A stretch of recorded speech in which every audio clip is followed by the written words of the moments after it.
আসসালামু আলাইকুম। পড়ে শোনাচ্ছি হুমায়ুন আহমেদের লেখা ছোট গল্প সুখী মানুষ। মানুষ যেমন পোশাক বদলায়, আব্দুল কুদ্দুস বদলায় নাম। রাগ করে যে বদলায় তা না, বিপদে পড়ে বদলায়। দীর্ঘদিন এক নামে চলাফেরা করা তার জন্য বিপজ্জনক। গত 1 মাস ধরে আব্দুল কুদ্দুসের নাম আলফ্রেড গোমেজ। এই প্রথম সে খ্রিস্টান নাম নিয়েছে। নামের সঙ্গে লেবাসে কিঞ্চিত পরিবর্তন ঘটিয়েছে। কালো সুতোয় বাঁধা রূপর একটা ক্রুশ গলায় ঝুলিয়েছে। কোটির পকেটে মধ্যে লিখিত সুসমাচার নামে একটা চটি বই আছে। খ্রিস্টানরা কথাবার্তায় বিনয়ী হয়। সে বিনয়ী হবার চেষ্টা করছে। চেষ্টা তেমন সফল হচ্ছে না। ফট করে রাগ উঠে যায়। আব্দুল কুদ্দুস অর্থাৎ আলফ্রেড গোমেজ সাহেবের পেশা পাথরের মূর্তি বেচাকেনা। যেখানে বৎসরে একটা মূর্তি বেচতে পারলেই হয়, সেখানে সে 4-5টার মতো মূর্তি বিক্রি করে ফেলে। আগে তার প্রধান খদ্দের ছিল আমেরিকান সাহেবরা, এখন জাপানিরা। জাপানিদের সঙ্গে ব্যবসা করার অনেক যন্ত্রণা। তারা মূর্তির ছবি দেখে সন্তুষ্ট না, তাদের জিনিস দেখাতে হয়। সেই জিনিস তারা যে দেখেই সন্তুষ্ট হয় তা না, নানাভাবে হাতাপিতা করে। সিরিজ কাগজের মতো সবুজ রঙের কাগজে মূর্তি ঘষাঘষি করে। তারপর সেই কাগজ বড় সাইজের ক্যালকুলেটরের মতো যন্ত্রে ফেলে দেয়। যন্ত্রের ভিতর থেকে কটকট কটকট করে শব্দ হবে, কী সব লেখা বের হবে। তারপর এমনভাবে মাথা নাড়তে থাকবে যেন আব্দুল কুদ্দুস নকল মাল ঘুচিয়ে দিতে এসেছে। মাছি তাড়াবার মতো ভঙ্গি করে বলবে, no no no deal, you go. কাস্টমারদের এইসব অভিনয় কুদ্দুস খুব ভালো বোঝে। সে সঙ্গে সঙ্গে তার জিনিসপত্র গুটিয়ে ফেলে। কাপড়ের ব্যাগে মাল সামলে ব্যাগ হাতে উঠে দাঁড়ায়। হাসি মুখে বলে, ওকে বাই, বলেই দাঁড়ায় না, দরজার দিকে হাঁটা দেয়। জাপানি খদ্দের তখন ব্যস্ত ভঙ্গিতে কুদ্দুসের চেয়েও খারাপ ইংরেজিতে বলে, এটা ছাড়া তোমার কাছে আর কি আছে? কুদ্দুস বলে, আরও আছে, তবে তোমাদের সঙ্গে কোনো বিজনেস আমি করব না। তোমরা আসল নকল বোঝো না। অন্য মালামাল কি আছে দেখি? না, আপনাদের কিছু দেখাবো না। এই বলি কুদ্দুস অপেক্ষা করে না, লম্বা লম্বা পা ফেলে বের হয়ে আসে। গরজ তার না, গরজ সাহেবদের। ঠিকই তাকে খুঁজে বের করবে। গলি দস্যু গলি পার হয়ে উপস্থিত হবে শাহসুরি রোডে। এটা কুদ্দুসের অপছন্দ। সাহেব শুভরা তার বাড়িতে আসা যাওয়া করলে লোকজনের চোখ পড়বেই। চোখ কপালে তুলে ভাববে, বিষয়টা কি? এই বাড়িতে এত সাহেবের আনাগোনা কেন? মূর্তি বেচা কেনার ব্যবসাটা কুদ্দুসের পছন্দ। রিস্ক আছে, তবে বড় রিস্ক না। বাংলাদেশের মানুষ মূর্তি নিয়ে মাথা ঘামায় না। পত্রপত্রিকায় মাঝে মধ্যে ভিতরের পাতায় সংবাদ ছাপা হয়, তা দেশের অমূল্য সংবাদ পাচার, খুবই ফালতু। এই জাতীয় খবরে কেউ মাথা ঘামায় না। যে দেশের মানুষই পাচার হয়ে যাচ্ছে, সেই দেশে মূর্তি পাচার কোনো ব্যাপারই না। মূর্তির দাম নিশ্চয়ই মানুষের চেয়ে বেশি না। আব্দুল কুদ্দুস পর্যটনের হোটেলের একটা কামরায় চুপচাপ বসে আছে। মেঝেতে চেয়ারের পাশে ক্যাম্বিসের সবুজ রঙের পেটমোটা ব্যাগ। ব্যাগের ভেতর প্রথমে তাওয়েল, তারপর খবরের কাগজ এবং পলিথিন দিয়ে মোড়া জিনিস।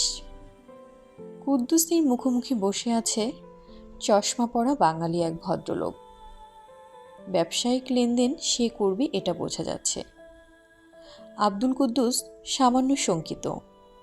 এই বাঙালি বাবু কমিশন কত খাবে ঠিক বোঝা যাচ্ছে না। ইশারা ইঙ্গিতে যদি লোকটাকে বলা যেত যে কমিশন দেয়া হবে, তাহলে মোটামুটি নিশ্চিত থাকা যেত। 10% কমিশন, যত বেশি দাম বিক্রি হবে তত কমিশন। এইসব ক্ষেত্রে দালালরা দাম বাড়াতে সাহায্য করে। চশমা পরা লোকটাকে হাতে রাখতে পারলে ভালো হতো, তেমন সুযোগ এখনো হয়নি। মূল খদ্দের টয়লেটে ঢুকেছে, এখনো বের হচ্ছে না। একটু পরপর বাথরুম থেকে ফ্লাশ টানার শব্দ আসছে। সাহেবের বাংলাদেশি খাবার খেয়ে পেট নেমে গেছে কিনা কে জানে। ওর স্যালাইন চলছে, চশমা পরা অ্যাসিস্ট্যান্ট ওর স্যালাইন এনে দিচ্ছে না কেন? ভদ্রলোক হাত বাড়িয়ে বললেন, আমার নাম জুবায়ের খান। যে হাতটা বাড়িয়েছেন সেই হাতেই জ্বলন্ত সিগারেট। হ্যান্ডশেক করতে গেলে সিগারেটের স্যাকা খাওয়ার সম্ভাবনা। কুদ্দুস বিরস মুখে জুবায়ের খানের আঙ্গুলগুলো শুধু স্পর্শ করল। কুদ্দুস গম্ভীর গলায় বলল, আমার নাম আলফ্রেড গোমেজ। আপনি খ্রিস্টান? জি। মূর্তি কেনাবেচা ব্যবসা কতদিন ধরে করছেন? কুদ্দুসের মেজাজ খারাপ হয়ে গেল। মুখ বাঁকিয়ে কি বিশ্রী ভঙ্গিতেই না প্রশ্নটা করছে। যেন কুদ্দুস বাংলাদেশের সবচেয়ে বড় চোর, দেশের অমূল্য সম্পদ পার করে দেশকে শেষ করে দিচ্ছে, আর সে মহাসাধু। কুদ্দুস মনে মনে বলল, তুই যতদিন ধরে দালালি করছিস আমার ব্যবসা ততদিনের। স্যাম্পল এনেছেন? কুদ্দুস হা না কিছুই বলল না। সে লক্ষ্য করল হঠাৎ তার রাগ উঠে গেছে। স্যাম্পল কি এনেছেন? আমাকে দেখান। কুদ্দুস বলল, যে কিনবে সে দেখুক, আপনি দেখে কি করবেন? আগে আমি দেখব। আমি দেখে যদি ইয়েস বলি তবে স্যার দেখবেন। মূর্তির কোয়ালিটি, তার প্রাইস, এইসব আমার সামান্য অভিজ্ঞতা আছে। কুদ্দুস নিতান্ত অনিচ্ছায় তার ক্যাম্বিসের ব্যাগ খুলল, মোটা তাওয়েল জড়ানো মূর্তি বের করল। ভদ্রলোক ঝুঁকে এলেন, শুকনো গলায় বললেন, কি মূর্তি? কুদ্দুস বলল, কি মূর্তি তা জানি না। আমি আপনার মতো এক্সপার্ট না। মেয়ে মানুষের মূর্তি এটাই বলতে পারি। হিন্দুদের কোনো দেবী টেবি হবে? এদের তো কয়েক লক্ষ দেবী, কয়েক লক্ষ দেবীর একজন। কোনো দেবী মূর্তি না, অপ্সরাদের মূর্তি হতে পারে, রম্ভা, মেনকা। স্যার ইন্টারেস্টেড হবে বলে মনে হয় না। কেন ইন্টারেস্টেড হবে না? মূর্তি খারাপ? বেশি দিন আগের মূর্তির না, কাঠ দেখেই বোঝা যায় বয়স 500 বছরের বেশি না। পাথরের গ্রেইন বড় বড়। দাম কত চান? ডলারের দাম বলবো না বাংলাদেশি টাকায় বলবো? ডলারেই বলেন। $10,000। বলেন কি? জুবায়ের খান চোখ কপালে তুলে ফেলল। কুদ্দুস বলল, আপনার জন্য 10% কমিশন আছে। $10,000 আপনি পাবেন 1,000। আমার কমিশনের দরকার নাই। 500 টাকার এই জিনিস, দাম $10,000। এমন কথা আমার পক্ষে স্যারকে বলা সম্ভব না। তাও মূর্তি যদি কোষ্ঠী পাথরের হতো একটা কথা হতো। কুদ্দুস বলল, তাহলে আর কি, উঠি। বলতে বলতে সে তোয়ালে দিয়ে মূর্তি জড়িয়ে ফেলল। আর তখন জাপানি সাহেব ঘরে ঢুকলেন। জুবাইর হর বর করেই কি যেন বলল। জাপানি ভাষা। বাঙালি ছেলের মুখে জাপানি ভাষা শুনতে অদ্ভুত লাগে। উত্তরে জাপানিও কিছুক্ষণ কিচমিচ করল। জুবাইর কুদ্দুসের দিকে তাকিয়ে বলল, স্যার মূর্তি দেখতে চাচ্ছে। কুদ্দুস উদাস গলায় বলল, দেখে আর কি হবে? জুবাইর বলল, দেখে কিছুই হবে না। স্যার যদি $1,000 এই মূর্তি কিনতে চাই আমি নিষেধ করব। তবু দেখতে চাচ্ছে, দেখান। কুদ্দুস টাওয়েল সরালো, সাহেবের কাছে এগিয়ে এলেন। আবারও কিছুক্ষণ কিচমিচ করলেন। জুবাইর বলল, স্যার বলেছেন মূর্তি দেখতে খারাপ না, তবে ঠোঁট ভাঙা। এই দেখেন, নিচের ঠোঁটের একটা অংশ ভাঙা। আসলেই ভাঙা। পুরোনো আমলের এসব জিনিসের মূল্য ভাঙা থাকলেই বাড়ে। তারপরেও খুঁড় তো বটেই, কেনার সময় আরও দেখে শুনে কেনা উচিত ছিল। তবে ঠোঁট ভাঙার কারণে মূর্তিটা দেখতে খারাপ লাগছে না। কুদ্দুস এই মূর্তি আগে ভালো মতো দেখেনি, এই প্রথম দেখছে। যতই দেখছি ততই অবাক হচ্ছে।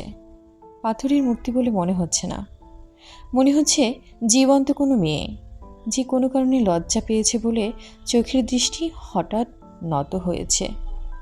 গাল হয়েছে ঈষৎ লাল, খুবই আনমনা মেয়ে। জুবাইর বলল, স্যার দাম জানতে চাচ্ছেন? দাম তো বলেছি। সে তো কথার কথা, এখন ঠিক দাম বলেন। ক্যাশ পেমেন্ট হবে। জাপানিরা অল্প কথার মানুষ। $1000 অনেক বেশি হয়ে যায়, তারপরেও আপনি কষ্ট করে এসেছেন। স্যারকে $1000 বলে দেখি, রাজি হবে বলে মনে হচ্ছে না। কুদ্দুস মূর্তি তার ব্যাগে ভরে ফেলল। ব্যাগ কাঁধে নিতে নিতে বলল, যা বলেছি বলেছি। আপনার স্যার যেমন এক কথার মানুষ, আমিও সেরকম এক কথার মানুষ। আপনি কি ফিক্সড প্রাইসের শপ খুলেছেন নাকি? জি, ফিক্সড প্রাইস। সাহেব আবারও কিচমিচ করা শুরু করেছে। তার কিচকিচানির মধ্যে এক ধরনের উত্তেজনা দেখা যাচ্ছে।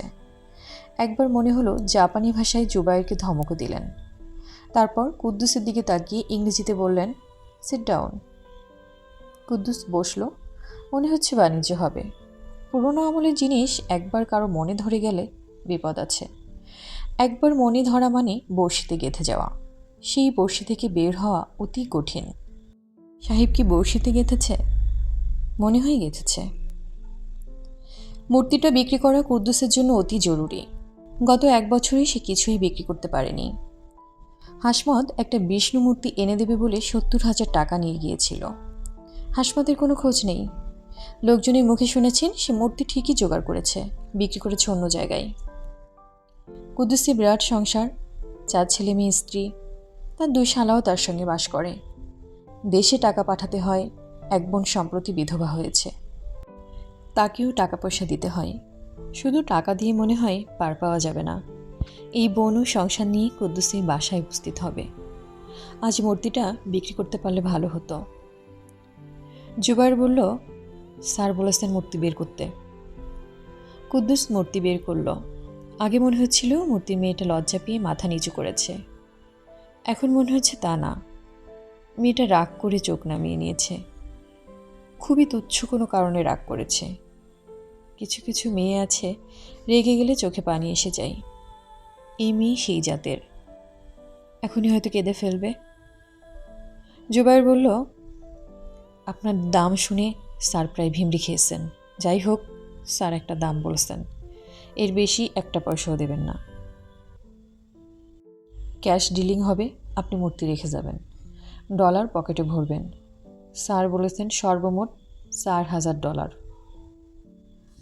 কুদ্দুস অতি দ্রুত চিন্তা করছে। $4,000 খারাপ না, ভালো, বেশ ভালো। ডলারে 51 টাকা করে পাওয়া যাচ্ছে। 4,000 গুণন 51 কত হয়? 2,04,000। এই মূর্তির পিছনে খরচ হয়েছে খুবই সামান্য, 11,000 টাকা। লাভ হবে 1,93,000। খারাপ না, ভালো। জুবায়ের বলল, চুপ করে আসতেন কেন? কিছু বলেন। কি বলবো? স্যার একটা প্রাইস বলেছেন। হ্যাঁ না, কিছু বলেন। কুদ্দুস মূর্তির দিকে এক ঝলক তাকালো। ধপ করে বুকে একটা ধাক্কার মতো লাগলো। মূর্তির মেয়েটা মনে হয় কথাবার্তা শুনছে। তাকে নিয়ে দরদাম করা হচ্ছে। মেয়েটা যে চোখ নিচু করে আছে, এই লজ্জাতেই নিচু করে আছে। জাপানি কিচকিচ করে ইঁদুরের মতো কী সব যেন জুবায়েরকে বলছে। হাত নাড়ছে। হাত নেড়ে কথা বলার অভ্যাস হলো বাঙালির অভ্যাস। মাঝে মাঝে বিদেশিদের মধ্যেও এই অভ্যাস দেখা যায়। আলফ্রেড গোমেজ সাহেব? জি। স্যারের সঙ্গে লাস্ট কথা হয়েছে। উনি আজ রাতের ফ্লাইটেই চলে যাচ্ছেন, সিঙ্গাপুর এয়ারলাইন্স। উনি সময় নষ্ট করতে চান না। আরও $500 ধরে দিয়েছেন। আশা করি এরপর আর কোনো আপত্তি থাকার কথা না। কুদ্দুস উঠে দাঁড়াতে দাঁড়াতে বলল, মূর্তি বেচব না। জুবায়ের বলল, গোমেজ সাহেব, আপনি একটু ভুল করছেন। স্যার সামান্য আগ্রহ দেখিয়েছেন বলে আপনি ভেবে নিচ্ছেন স্যারের খুবই গরজ। ওনার এত গরজ নাই। দরাদরি খুবই অপছন্দ করেন বলেই ঝামেলা কমাবার জন্য 500 টাকা এক্সট্রা দিতে চেয়েছেন। আমি নিজে বাঙালি, বাঙালির চরিত্র আমি ভালো করে জানি। আপনি হোটেল থেকে এক পা বের হয়ে আবার ফিরে আসবেন, তখন কিন্তু আমরা $500 কম দেব, এটা মনে রাখবেন। আপনি যেমন তেদর, আমিও তেদর। কুদ্দুস ঠান্ডা গলায় বলল, আমি ফিরে আসব না। হোটেলের বাইরে কুদ্দুসের পোষা বেবি ট্যাক্সি। বিজনেসে বের হলে কুদ্দুস সবসময় সারাদিনের জন্য একটা বেবি ট্যাক্সি নিয়ে নেয়। সকাল থেকে সন্ধ্যা পর্যন্ত ঘুরবে 500 টাকা। সন্ধ্যার পর কুদ্দুস হলো ফ্যামিলি ম্যান। 2 ছেলে মেয়েকে পড়ায়, রাত্রে খাওয়া দাওয়ার পর স্ত্রীকে সঙ্গে নিয়ে ছবি দেখে। অনেকগুলি চ্যানেল ফ্যানেল হয়, খুব সুবিধা হয়েছে। বোতাম টিপলেই কোনো না কোনো ছবি পাওয়া যাবেই। সবই খুব সস্তা ধরনের ছবি, তবু বিনা পয়সায় দেখা যাচ্ছে, খারাপ কি?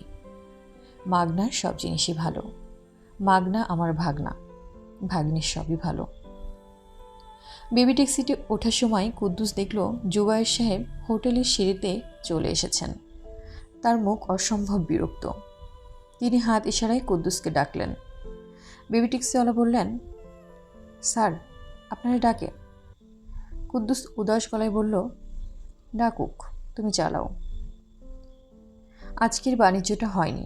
আশ্চর্যের ব্যাপার, তার জন্য কুদ্দুসের মোটেও খারাপ লাগছে না। অবস্থা যা দাঁড়িয়েছিল তাতে মনে হচ্ছিল মূর্তিটা হাতছাড়াই হয়ে যাবে। 10,000-এ রাজি হয়ে গেলে কুদ্দুসের হা বলা ছাড়া উপায় ছিল না।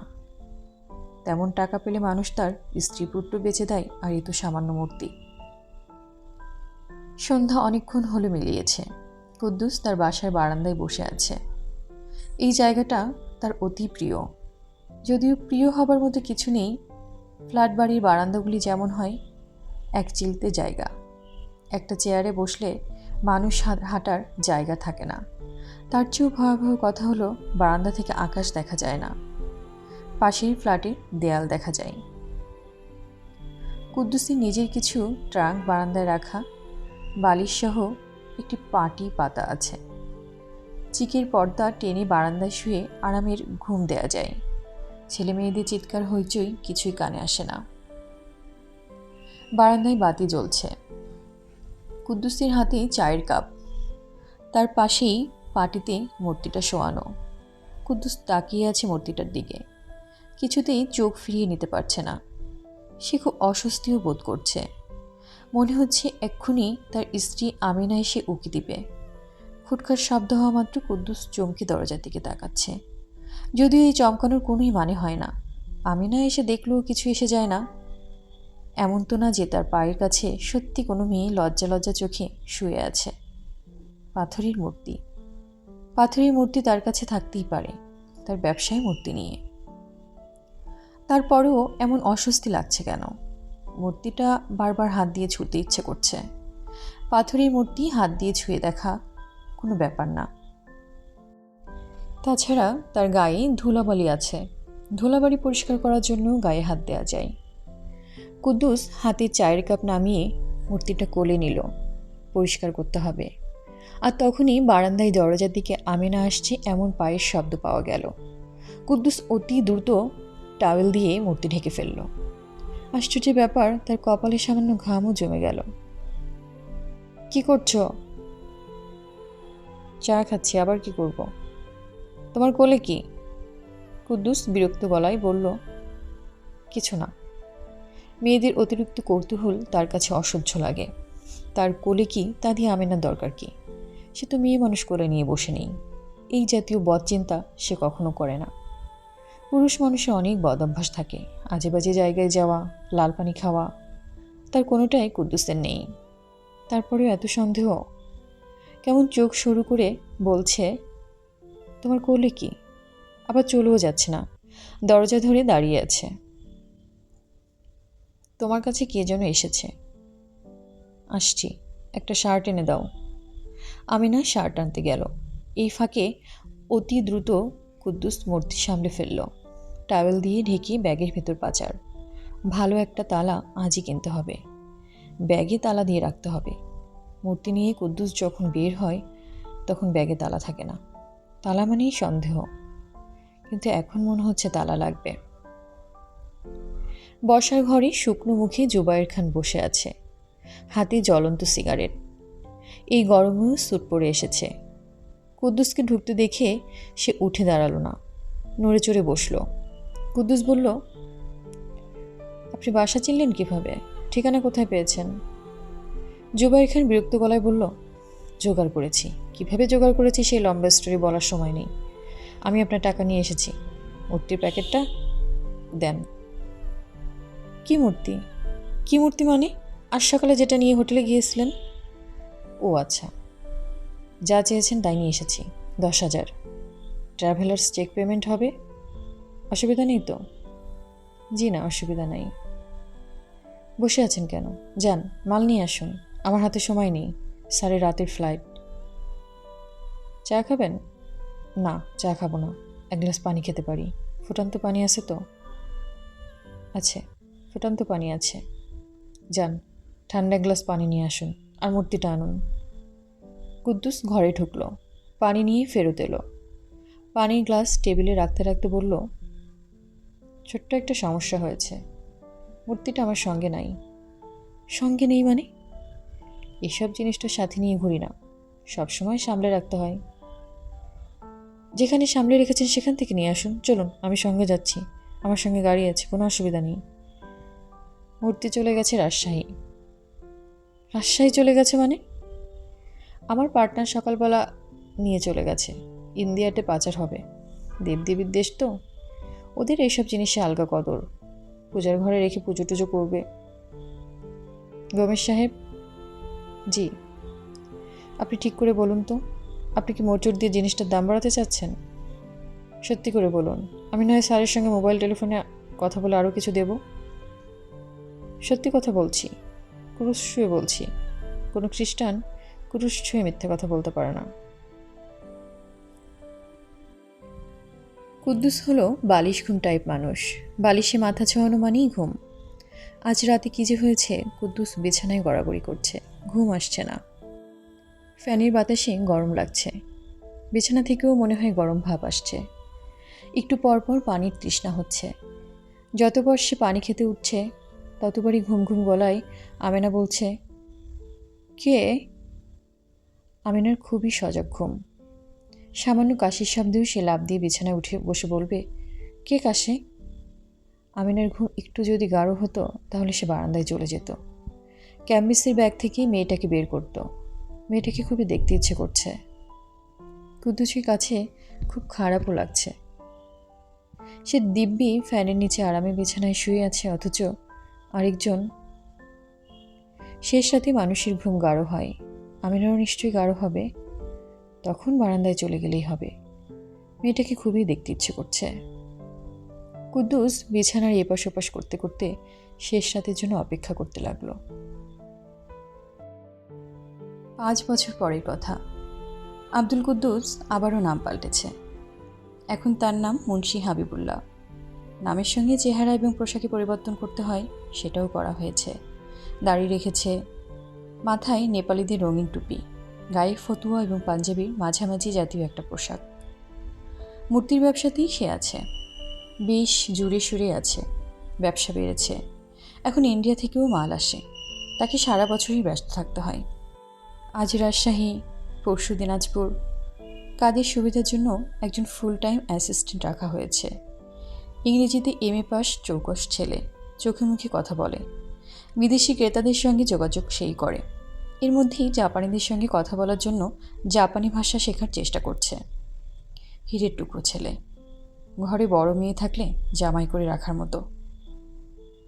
ক্যাশ টাকা আব্দুল কুদ্দুসের কখনো হাতে থাকে না, তবে এবার এসে ক্যাশ টাকা আটকে ফেলেছে। ঝিকাতলায় 1000 স্কোয়ার ফিটের একটা ফ্ল্যাট কিনে ফেলেছে। ছেলে মেয়ে নিয়ে থাকার জন্য ফ্ল্যাটটা খুবই ছোট, সেজন্যই হয়তোবা আব্দুল কুদ্দুস একাই মাঝে মধ্যে এসে ফ্ল্যাটে থাকে। সুন্দর করে সাজানো ফ্ল্যাট, টিভি আছে, ফ্রিজ আছে, বসার ঘরে সোফা সেট, শোবার ঘরে ডাবল খাট, ড্রেসিং টেবিল, মেঝেতে কার্পেট, বারান্দায় বেতের দুলুনি চেয়ার। আব্দুল কুদ্দুস তার ফ্ল্যাটে কখনো দিনে দুপুরে আসে না। রাত 8টা 9টা, মাঝে মাঝে তারও পরে উপস্থিত হয়। মাথায় চাদর দিয়ে রাখে বলে তার মুখও পরিষ্কার দেখা যায় না। ফ্ল্যাটের লিফট এখনও চালু হয়নি বলে তাকে হেঁটে হেঁটে সিঁড়ি ভেঙে 7তলায় উঠতে হয়। এই সময় তার খুব চেষ্টা থাকে কেউ যেন তাকে দেখে না ফেলে, যেন নিজের ফ্ল্যাট বাড়িতে থাকাটা ভয়ঙ্কর নিষিদ্ধ ধরনের কোনো অন্যায়। চাবি খুলেই ফ্ল্যাটে ঢুকলেই আব্দুল কুদ্দুসের মন ভালো হয়ে যায়। অনেক সময় নিজেই ঘর ঝাড় দেয়, পালকের ঝাড়ন দিয়ে সোফার ধুলা ঝাড়ে, রান্নাঘরে ঢুকে চা বানিয়ে চা খায়। রাত আরও গভীর হলে শোবার ঘরে ঢোকে, তখন তার গা ছমছম করতে থাকে, অদ্ভুত রোমাঞ্চ হয়। বক্স খাটের ড্রয়ার থেকে কাপা কাপা হাতে সে তার ক্যাম্বিসের ব্যাগটা বের করে। এই সময় তার বুক ধক ধক করতে থাকে, মনে হয় এই বুঝি সে মাথা ঘুরে পড়ে যাবে। মূর্তিটার দিকে তাকানোর পরই একটা শান্তি শান্তি ভাব আসে। মনে হয় এই পৃথিবীতে তার চেয়ে সুখী মানুষ কেউ নেই। নির্জন ফ্ল্যাট বাড়িতে শুধু সে এবং তার অতি প্রিয় একজন। সারা রাত সে যদি সেই প্রিয় মুখের দিকে তাকিয়ে থাকে তাহলেও কারোর কিছু বলার নেই। আব্দুল কুদ্দুস জানে তার ভয়ঙ্কর কোনো অসুখ করেছে। যত দিন যাচ্ছে অসুখটা ততই বাড়ছে। পৃথিবীর সব অসুখেরই কোনো না কোনো চিকিৎসা আছে। এই অসুখেরও নিশ্চয়ই আছে, কিন্তু সে চায় না এই অসুখের চিকিৎসা হোক, বরং সে উল্টোটা চায়। সে চায় অসুখটা আরও বাড়ুক, তাকে পুরোপুরি গ্রাস করে ফেলুক। মূর্তিটার জন্য আব্দুল কুদ্দুস আজ একটা উপহার নিয়ে এসেছে, পাথর বসানো গলার হার। সে খুব যত্ন করে হারটা মেয়েটাকে পরালো। তারপর ফিস করে প্রায় জড়ানো গলায় বলল, জান শোনা গো, হারটা পছন্দ হয়েছে। এই কথাগুলো বলতে গিয়ে তার চোখে পানি এসে গেল। তার কাছে মনে হলো এই পৃথিবীতে সে সবচেয়ে সুখী মানুষ। অনেক ধন্যবাদ এতক্ষণ আমার সঙ্গে থাকার জন্য। ভালো থাকবেন।